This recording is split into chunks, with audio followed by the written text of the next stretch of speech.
সামনেই পুজো, তাই আমাদের মাটির বাড়িটা নিকানো চলছে। মানে আমি যে রুমটাতে থাকি মাটির বাড়ি, সেটা নিকানো চলছিল।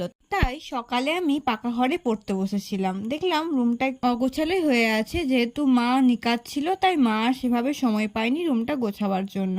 আমি যে বাড়ির কাজ খুব একটা করি তা নয়, তবে সেদিনকে বাড়িতে ছিলাম আর দেখলাম মায়েরও সময় নেই, তাই একটু করে নিচ্ছিলাম। সাজানো গোছানো ঘর দেখতে তো সবারই ভালো লাগে, কিন্তু সবসময় সময় পাওয়া যায় না। আমি কলেজ, টিউশন করে আর নিজস্ব পড়াশোনা যেটুকু থাকে এসব করে সময়টা কেটে যায়। দুটো টিউশন, তারপর কলেজ, এসব যেদিন একদিনে পড়ে যায় সেদিন তো এত ক্লান্ত হয়ে পড়ি কি বলবো।